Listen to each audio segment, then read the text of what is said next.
보험 사기 사건 참 많죠. 저는 보통 국내에서 발생한 사건들을 많이 다루는데 사실 보험이라는 서비스가 있는 나라에는 보험 사기도 함께 존재를 합니다. 세계 최초의 보험 사기 사건은 기원전 300년 그리스에서 일어나요. 한 상인이 선박보험금을 타내려고 배를 침몰시키려다가 함께 수장될 뻔한 다른 선원들에게 계획이 발각되면서 바다에 뛰어들어 목숨을 끊었던 사건이죠. 우리나라에서는 1924년에 있었던 허위 사망 신고 사건이 공식적인 최초의 보험 사기 사건이었습니다. 보험에 가입한 뒤에 허위로 사망 신고를 하고 보험금을 편취했다가 적발된 그런 사건인데요. 당시에는 보험이라는 단어 자체도 생소했던 시절이라서 세간을 떠들썩하게 만들었던 사건이었죠. 자, 그러면 최초의 보험 사기 살인 범죄는 언제였을까요? 1762년 영국에서 이네스라는 사람이 저지른 범죄예요. 양녀를 피보험자로 생명보험에 가입시킨 뒤에 독살하고 자신을 유산상속자로 하는 유서를 위조 제출했다가 적발된 그런 사건이었죠. 결국 이네스는 사형을 당했고요. 우리나라에서 최근 발생한 그리고 많이 알려진 사건들은 여러분들이 이미 익히 알고 계실 거라서 제가 따로 언급하진 않겠고요. 오늘은 제가 국내에서 발생한 최초의 보험 사기 살인 사건에 대해 전해드리도록 하겠습니다. 우선 1975년과 1976년에 벌어진 의문의 사망 사건 두 가지를 먼저 알아볼게요. 1975년 1월 경남 남해군에서 있었던 일입니다. 중풍에 걸린 남편을 돌보면서 군대에 간 큰아들과 둘째 딸을 키우던 55세의 박분선 씨의 집에 큰 화재가 발생해요. 이 화재로 방에서 함께 자고 있었던 박분선 씨와 막내 딸이 같은 날 사망하게 됩니다. 남편 김 씨는 살아남았어요. 이후에 이제 화재에 대한 경찰 조사가 시작이 되는데 살아남은 남편이 또 화상에다가 중풍을 앓고 있다 보니까 조사 자체가 쉽지 않았던 거예요. 그때 사망한 박분선 씨의 여동생이 형부 김 씨를 돕습니다. 형부가 중풍이 심해서 제대로 말을 못하니까 자신이 형부의 말을 듣고 대신 증언해 주겠다고 한 거죠. 박 씨는 형부 김 씨의 실수로 난로가 넘어졌고 불이 났다고 진술을 했고요. 이튿날 결국 김 씨가 사망하면서 이 사건은 그렇게 단순 화재 사고로 인한 사망 사건으로 마무리가 됐죠. 살아남은 사람은 군대에 있던 박분선 씨의 큰아들 뿐이었어요. 자, 그리고 1년 뒤에 또 하나의 사건이 발생합니다. 1976년 5월 11일이었어요. 부산 전포동에 있는 한 찻집에서 남녀가 우유를 마시면서 이야기를 나누고 있었죠. 이 여성과 남성은 시동생과 형수 이런 관계였는데 사업에 관한 이야기를 진지하게 주고받고 있었습니다. 그런데 이후에 집에 돌아온 시동생 엄씨가 복통을 호소하기 시작해요. 그러더니 구토를 하고 얼마 안 지나서 사망합니다. 사인은 심장마비였어요. 밖에 나갔다 와서 갑자기 발생한 일인데 가족들은 별다른 의문점을 갖진 않아요. 엄씨가 평소에 건강이 좋지 않았고 잔병 치레가 많았기 때문에 그냥 장례를 치르고 일은 마무리가 됩니다. 이 두 가지 사건 전혀 다른 사건처럼 보이죠. 그런데 1975년에 발생한 가족 화재 사망 사건과 방금 말씀드린 1976년에 발생한 남성 사망 사건에 공통점이 있었어요. 바로 이들의 죽음 이후에 그들에 대한 보험금을 수령한 사람이 동일 인물이라는 겁니다. 첫 번째 사건의 사망자인 박분선 씨의 여동생이자 두 번째 사망자인 엄 씨의 형수 박분례였어요. 이 호칭은 제가 나중에 다시 한번 정리를 해드릴게요. 두 사건의 중심에 이 여자가 있고 보험금을 받아가는 것에 대한 이 내용, 그 중심에도 이 여자가 있었던 거죠. 첫 번째 사건이 발생하고 나서 박 씨는 당시로서는 거액인 1,738만 원의 보험금을 탔고요. 두 번째 사건 이후에는 4,400만 원의 보험금이 있었는데 이 보험금이 나중에 어떻게 됐는지는 제가 자세한 내용은 뒤에서 설명해 드리도록 할게요. 사실 이 박 씨, 박분례 주변에는 계속해서 그녀를 의심하는 시선이 있었고요. 보험 사기에 관한 이상한 소문이 주변에 돌고 있었습니다.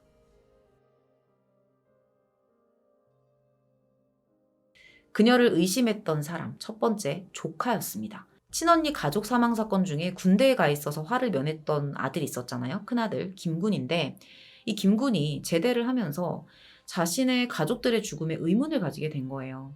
일단 사망한 가족들을 거만했던 거만이가 무슨 얘기를 하냐면 시신에서 석유 냄새가 납니다. 이런 이야기를 했던 거죠. 나중에는 또 어떤 사실을 알게 되냐면 숨진 어머니의 이름으로 보험금이 있었다는 것까지 알게 돼요. 근데 이상한 건 이 사망자의 가정이 되게 어려웠어요. 일단은 남편 몸이 안 좋다 보니까 박분선 씨 혼자서 병간호를 했고 또 아이들도 키우고 경제적인 부분까지 다 책임을 졌었거든요. 그런데 꽤 높은 금액의 보험금을 그녀가 계속해서 내고 있었다는 겁니다. 그걸 계속 유지를 했고요. 김군이 여기서부터 의문을 갖기 시작한 거예요. 끼니를 걱정해야 될 정도로 형편이 안 좋은데 이 보험금이 웬 말이냐는 거죠. 그리고 가장 이상했던 건 뭐냐면 이 보험금을 이모인 박분례가 수령했다는 겁니다. 그것도 이 조카의 인감을 위조해서 가져간 거예요. 이걸 김군이 알게 된 거고요. 바보가 아니라면 의심을 할 수밖에 없어요. 그래서 김군이 박분례한테 물어봐요. 이 보험금 뭐냐? 그랬더니 박 씨는 뭔가 확실한 대답을 해주지 않았고요. 700만 원 정도의 당좌수표를 조카에게 줍니다. 그냥 막 수습하고 무마하려는 듯이. 그리고 나중에 밝혀진 내용이지만 이 700만 원짜리 당좌수표도 내연남 몰래 훔친 거예요. 제가 뒤에서 말씀을 드릴게요. 두 번째로는 보험사의 의심과 신고입니다. 박 씨 내연남의 동생. 자, 이거는 제가 지칭하는 걸 좀 정리를 할게요. 제가 옛날 기사를 좀 많이 참고했는데 기사에서 이런 몇몇 자료들에 보면 시동생이라고 언급을 하거든요. 정확히 왜 시동생이라고 언급을 했는지는 모르겠지만 아무래도 이 박 씨하고 내연남 사이에 아이들이 2명이 있었어요. 그래서 사실상 그냥 부부라고 봤던 건지도 모르겠는데 제가 앞에서는 편하게 말을 하려고 시동생으로 언급을 했고요. 지금부터는 내연남의 동생 남성 엄씨라고 칭하겠습니다. 조금 줄여서 이야기를 할게요. 박 씨 내연남의 동생인 남성 엄씨. 이 엄씨의 보험금을 지급할 보험회사에서 보험금을 신청한 사람과 수령인이 다른 것에 의문을 갖게 된 거예요. 그래서 보험사 직원이 이제 확인을 해봐야 되니까 사망한 엄씨의 아내에게 찾아가서 이 보험금에 대해서 물어봅니다. 그런데 엄씨 아내가 여기서 보험금 액수가 4,400만 원이라는 사실을 알게 된 거예요. 근데 이상했어요. 왜냐면 남편이 죽고 나서 박분례가 자기를 찾아왔었대요. 찾아와서 그렇게 말했대요. 네 남편 앞으로 400만 원짜리 보험 든 게 있어. 수령자가 너로 돼 있는데 인감증명서 나한테 주면 내가 찾아다 줄게 400만 원. 이런 말을 들었었던 거예요. 분명히 박분례는 나한테 400만 원이라고 했는데 보험사 직원은 4,400만 원이라고 하네. 이상하잖아요. 그래서 찾아가서 따집니다. 결국 보험금 전액 4,400만 원은 사망한 엄씨의 아내에게 가게 됐죠. 이 사건으로 보험사는 박분례를 더 의심하게 됐고요. 박 씨의 보험 사기에 대해서 경찰 조사를 의뢰합니다. 이미 1차로 의심을 했잖아요. 신청인과 수령인이 달라서 의심을 했는데 막상 찾아가서 보니까 보험금까지 속인 거예요. 인감증명서까지 받아서. 그러니까 이런 2번의 의심스러운 정황이 발견되니까 경찰 조사를 의뢰했던 거죠.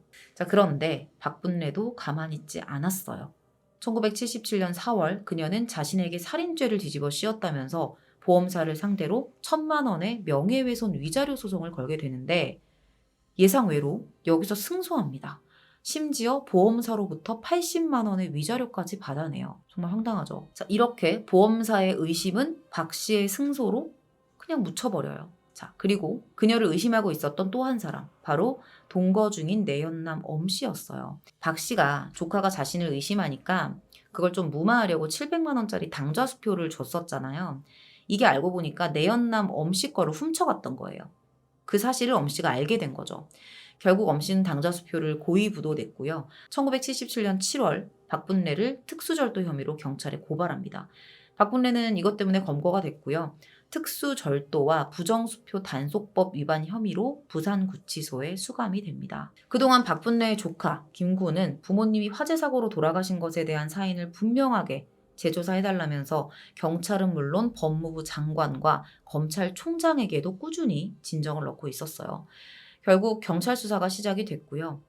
박분례가 이 부정수표 단속법 위반 혐의로 조사를 받던 중에 언니 박분선의 보험금을 수령한 경위를 추궁받다가 자백을 하게 된 거죠.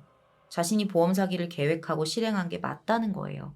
그렇게 이 사건의 실체가 세상에 드러나게 된 겁니다. 자, 그러면 박 씨는 어떻게 보험 사기에 대해서 알고 계획하고 실행하게 된 걸까요?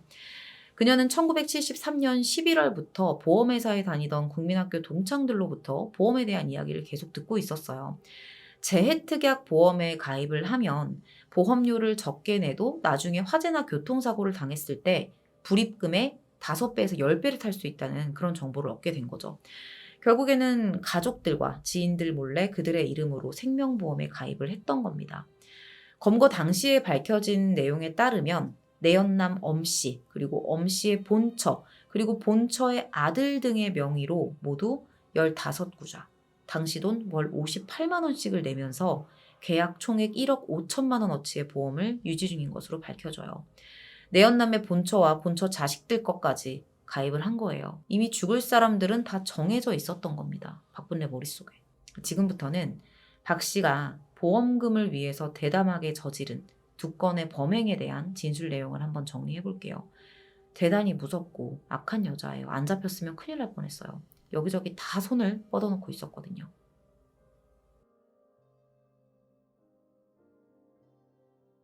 1975년 1월 박분내는 경남 남해에 거주하던 언니의 집에 방문합니다. 언니 박분선 씨가 시할아버지 제사를 지내는 것을 도와주기 위해서 갔던 거예요. 그리고 일을 도와주고 함께 잠을 자다가 새벽 1시경에 언니의 집에 휘발유를 뿌려서 불을 질러요. 이미 보험 사기를 계획하고 간 거기 때문에 사실 언니를 도와주겠다는 건 핑계죠. 박 씨는 사건 직후 언니의 집에서 300m 정도 떨어진 사촌의 집에 찾아가서 알리바이를 만듭니다. 집에 불이 났으니 동네 사람들 난리가 났겠죠. 다 나와서 보게 되잖아요. 근데 박분내는 언니 집에 불이 났는데도 불난 걸 그냥 멀리서 보고만 있었어요. 끄려는 시도 같은 건 전혀 하지 않습니다. 죽을 때까지 기다리고 있는 거죠. 범한 의가 사망한 박분선 씨의 가족의 몸에서 석유 냄새가 난다고 했었잖아요. 그래서 경찰이 이 석유의 출처가 어디냐 이걸 조사하게 되는데 이 과정에서 박 씨의 사촌 올케가 이런 말을 합니다. 박분내가 나에게 석유를 대신 사다 달라고 했었다는 거예요. 다른 사람에게 시킨 거예요. 박 씨의 사촌 올케는 그 부탁대로 석유 5대를 사다 줍니다. 그리고 불이 난 그 시각에 박 씨가 집에 와서 잠을 잤다는 사실까지 이 사촌 올케의 진술을 통해 밝혀져요. 박 씨는 범행 4개월 전에 언니 모르게 언니 명의로 3개의 보험회사에 내구좌 1,900만 원의 생명보험을 가입했고요. 매월 보험료를 계속해서 납부합니다. 언니가 사망한 이후에는 보험금을 탈 때 군대에 있던 조카의 인감을 위조해서 보험금을 수령했죠. 다만 계약 후 6개월이 지나지 않아서 1,900만 원이 아닌 1,700만 원을 받게 됩니다. 심지어 이 과정에서 보험사 직원들과도 문제가 있었어요. 진짜 수령자가 아님을 눈 감아주는 조건으로 직원들에게 뒷돈까지 줬던 거죠. 결국 관련된 보험회사 직원들도 법의 처벌을 받게 됩니다. 자, 그리고 박 씨 내연남의 동생 엄 씨는 어떻게 사망하게 된 걸까요? 1976년 5월 11일 박 씨는 사업 이야기를 명목으로 엄 씨를 찻집으로 불러내요. 그리고 몰래 엄 씨가 마시는 우유에 극약을 넣어 놓습니다. 앞서 말씀드린 대로 엄 씨가 평소에 몸이 좋지 않은 사람이었기 때문에 가족들도 별다른 의심이 없었어요. 그래서 시신을 부검하는 과정도 없었고 그냥 그렇게 단순 심장마비로 처리가 된 거예요. 보험회사는 의문을 제기했습니다. 그래서 사건의 재조사를 경찰에 진정했었는데 이것도 그냥 흐지부지 마무리가 돼버렸죠. 이 사건이 박 씨의 계획대로 흘러갔다면 박 씨는 4,400만 원의 보험금을 편취할 수 있었겠지만 초반에 이 보험회사 직원의 의심으로 보험회사 직원의 촉으로 엄 씨 아내가 진짜 보험 금액을 알게 되고 본인 손에 아무것도 쥐지 못해요. 자, 그런데 이렇게 아무것도 쥐지 못한 이후에 박분내의 계획이 멈췄을까요? 절대 아니죠. 또 다른 보험 사기를 준비하고 있었습니다. 원하는 돈을 손에 못 넣었으니 이번엔 또 누굴 죽여볼까 했던 거예요. 그 대상이 동거 중인 내연남과 내연남의 본처였던 거예요. 이게 본처인지 전처인지 이 부분은 너무 옛날 자료이기도 하고 자료마다 좀 이야기가 많이 다른데요. 사건의 중요한 부분은 아니기 때문에 이 정도로 하고 넘어가겠습니다. 박분내는 이 2사람의 명의로 2천만 원 상당의 재해특약 보험에 가입을 한 상태였어요. 그런데 이미 박 씨가 생명보험을 들면 주변 사람들이 죽어나간다는 소문이 여기저기 돌면서 다음 죽을 차례가 내연남과 내연남의 본처라는 얘기까지 들리기 시작해요. 그래서 그걸 들은 내연남 엄 씨가 보험을 다 해약해버립니다. 그래서 추가적인 범죄는 저지르지 못해요. 자, 경찰 수사 과정에서 박 씨의 여죄가 드러나기도 했는데요. 1974년 10월에 자신의 친구 최 씨를 살해한 사실이 뒤늦게 밝혀진 거죠. 박 씨는 친구 최 씨를 재해특약보험에 가입시키고 7개월 뒤에 약을 먹여서 독살하고 보험 해약금의 일부를 편취했음을 자백합니다. 이외에도 시아버지를 살해한 혐의도 있었는데요. 이건 무혐의 처분을 받았고요. 결국에는 언니, 형부, 조카, 내연남의 동생, 친구 최 씨 이렇게 5명이 박분례의 보험 사기 살인 사건의 공식적인 피해자가 됩니다. 이 사건은 보험금 때문에 가족을 살해한 잔혹성과 우리나라 최초의 보험 살인이라는 이유 때문에 당시 사회에 큰 충격을 줬었어요. 박 씨는 재판에서 자신이 낳은 남매의 장래와 자신의 앞날이 걱정돼서 이런 범행을 계획했다고 말을 했는데 사실 거짓말에 가까워요. 왜냐면 이 여자가 평소에 씀씀이가 정말 컸거든요. 그렇게 앞날이 걱정이 될 정도로 좀 힘들었으면 쓰는 걸 줄였어야 맞죠. 자식의 장래 이런 건 그냥 핑계라는 거예요. 그녀는 모든 사건을 자백하고 나서도 전혀 뉘우치는 기색은 없었어요. 지금 만약에 이런 일이 있었으면 사이코패스 검사부터 할 법한 살인자입니다. 1978년 박분례는 살인 및 방화, 사기죄 등으로 사형을 선고받았고요. 5년 뒤인 1983년에 사형이 집행됩니다. 사실 박 씨의 범행 자체는 허술한 점이 많아요. 처음부터 보험회사나 경찰이 좀 더 적극적으로 사건을 대응하고 수사했다면 제2의 범죄는 이뤄지지 않았겠죠. 이 사건 이후로 뒷돈을 받고 보험금을 지급해준 보험회사와 보험 범죄에 대한 소문과 신고가 있었음에도 사건을 소홀하게 대응하면서 이를 키웠던 경찰이 많은 비난을 받게 됩니다. 보험 제도가 보강되는 계기도 됐고요. 손해보험협회가 소개한 보험 범죄자의 특징이 있는데 이거 조금 말씀드릴게요. 보통 지능이 높고요. 죄의식이 결여된 사람이 많다고 해요. 그리고 단독범보다는 공범이 많은데 비밀 유지가 쉬운 부부, 연인, 친인척이 공범인 경우가 많다고 합니다. 그리고 이런 사람들의 특징, 금전 소유욕이 굉장히 강하고 안정적인 직업이 없거나 자기가 버는 돈에 비해서 생활 수준은 되게 높아요. 어느 정도 끄덕여지실 거예요. 보험 사기 치는 범죄자들 보면 정작 가진 것 없고 본인이 버는 돈은 얼마 안 되는데 씀씀이가 말도 안 되게 큰 사람들 있잖아요. 다 그런 건 아니지만 사실 이 정도의 특징이 좀 더 강하게 드러난다고 보시면 됩니다. 그리고 이런 보험 살인의 의도를 가진 보험 계약의 전형적인 특징이 또 있어요. 뭐 저축이나 연금이나 안보험, 뭐 실손보험 되게 많잖아요. 근데 이런 것들은 하나도 없는데 사망보험만 든다는 거예요. 거기에 소득에 비해서 금액이 너무 큰 보험에 가입하는 이런 것들도 보험 사기로 의심할 만한 요소라고 합니다. 요즘은 보험 범죄 연령대가 점점 낮아지고 있는 추세예요. 중고등학생, 대학생, 10대들이 가담한 보험 범죄가 증가세를 보이고 있고 수법도 갈수록 대담해지고 있습니다. 근데 다행인 건 과거에는 어떤 인적 수사에 기댔지만 요즘에는 인공지능이 사고 이력을 수천만 건을 학습하고 보험금 청구자들의 사회적 관계망을 분석해서 사기 용의자를 색출하는 시스템을 갖추고 있다는 거예요. 어떤 직관이나 개인의 직관이나 경험, 느낌에 의존하는 방식에서 벗어나고 있는 거죠. 요즘은 뭐 박분례 같은 범행을 저지른다고 해서 사형이 집행되는 시대는 아니에요. 이게 보험 범죄자를 잡아내는 시스템만 있다고 되는 일은 아닌 것 같고요.